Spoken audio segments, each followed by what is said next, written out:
देश की सबसे अमीर सिटी मुंबई में सिर्फ 40 दिन का पानी रह गया है। हालत इतनी बुरी है कि करोड़ों के एलीट अपार्टमेंट्स में अब नाप नाप के पानी दिया जाएगा। रियल एस्टेट बिजनेस पर यहाँ बड़ा पॉज लगने वाला है। एंड सब में सबसे डरावनी बात तो यह है कि मेगा एल नीनो तो बस अब शुरू हुआ है। प्रदेश की सबसे अमीर सिटी में यह हालत कैसे बनी, ये समझने से पहले ये समझो कि मुंबई को पानी मिलता है इन 7 मेजर लेक से, जिनका नाम है Vihar lake, Modak Sagar lake, Tulsi lake, middle Vaitarna lake, Bhatsa lake, Tansa lake और अपर वैतरना लेक। अब एक चीज नोटिस करो, ये सारी लेक मुंबई के बाहर है एंड बीएमसी हर दिन इनमें से 3950 मिलियन लीटर पानी निकालती है। पर इस बार जून के महीने में पूरे महाराष्ट्र में पिछले 10 साल के कंपैरिजन में 75% कम बारिश हुई है, जिसके कारण इन लेक्स में अपनी टोटल कैपेसिटी का सिर्फ 10% पानी बचा है। ये भी एक डेटा देखो जहां आपको समझ आएगा कि हर इंडिविजुअल लेक में कितना पानी बचा है। इनमें से बस तांजा और मोदक सागर में 10 mm बारिश हुई है, बाकी जगह तो अभी भी सूखा पड़ा है। इन्हीं सबको मद्देनजर रखते हुए बीएमसी ने कंस्ट्रक्शन साइट्स पर वाटर सप्लाई सस्पेंड कर दी है। नई बिल्डिंग्स को भी कुछ समय तक नए वाटर कनेक्शन नहीं मिलेंगे।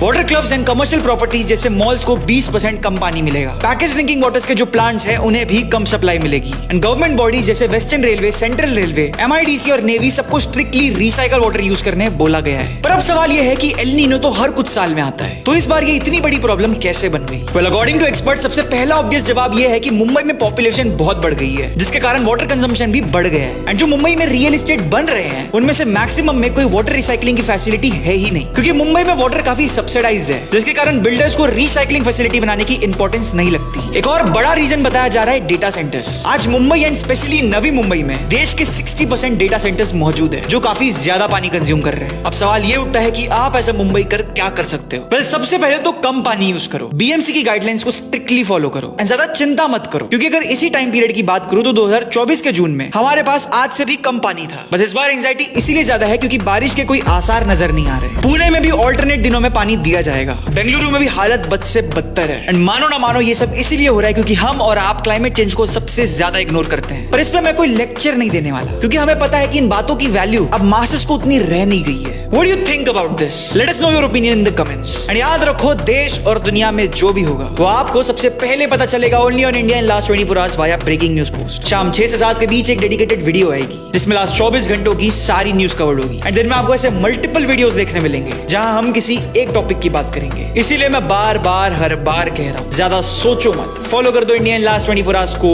अभी के अभी।